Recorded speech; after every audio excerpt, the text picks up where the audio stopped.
प्रिय प्रभुंकर पिला माने मोर भाई और भौणी माने समस्तों प्रति मु एक सुंदर वाक्य नहीं आज आसी अच्छी ये वाक्य मते बारंबार बारंबार मते निजक निजे परीक्षा करने कहूँ ये वाक्य ये जो प्रभु शिखाई प्रार्थना स्वर्गस्थ प्रार्थना आमे सब बेले प्रत्येक क्रिस्टियन जीवन रे आमे माथ्यू सुसमाचार 6:6 9 पदरू आमे स्टार्ट करूचु प्रभु शिखाई प्रार्थना 6-9 पदरू हेले आमे जेतले प्रार्थना करूछु आमे तद्रूप अच्छु कि नाही निजको निजे परीक्षा करी देखा पड़ो। आज लेखा अच्छी 12 पद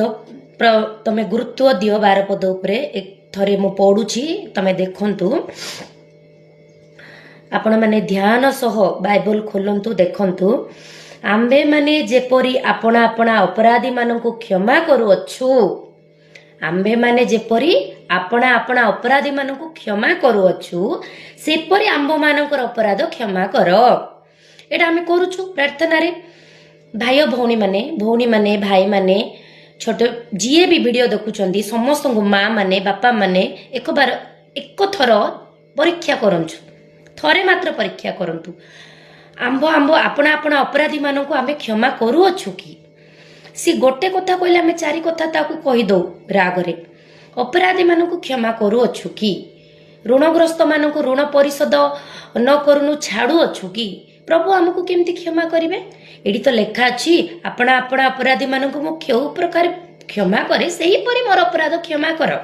हाँ आउरी देखंतु आज्ञा 14 पदरे कारण जेबे लोक मानक अपराध सबु क्षमा कर तेबे तुम्भ मानकर स्वर्गस्थ पिता तुम्भ मानकर मध्य क्षमा करिवे तुम्भ मानकु मध्य क्षमा करिवे। हाँ आज्ञा आज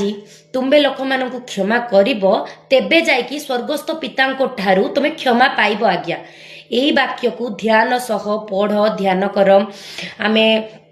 प्रभु शिखाई प्रार्थना जो गृह रे प्रार्थना रे कि मंडली रे आमे लास्ट रे जो प्रभु शिखाई प्रार्थना करूचु एडा करिवाडा केते दूर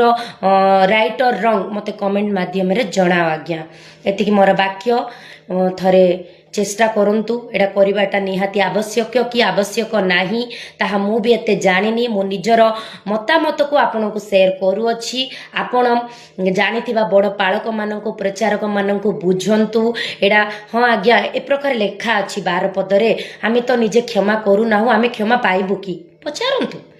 14 पदर तो लेखा आइछि तमे जेतले क्षमा कले कि क्षमा पाइबो तार अर्थ कोन क्षमा करिवो ना नाही ताहा तमे निजको निजे थरे चेष्टा करंतु बुझिबाकू बड़ लोकंकु बुझंतु। प्रिय बंधु माने भाई और भौणी माने एतिकी रे मोर वाक्य ए बाइबल रु जो वाक्य मु आज कही अछि प्रभु आशीर्वाद करंतु ए वाक्य पाई टिके चिंता करंतु। आमेन आमेन प्रेज द लॉर्ड।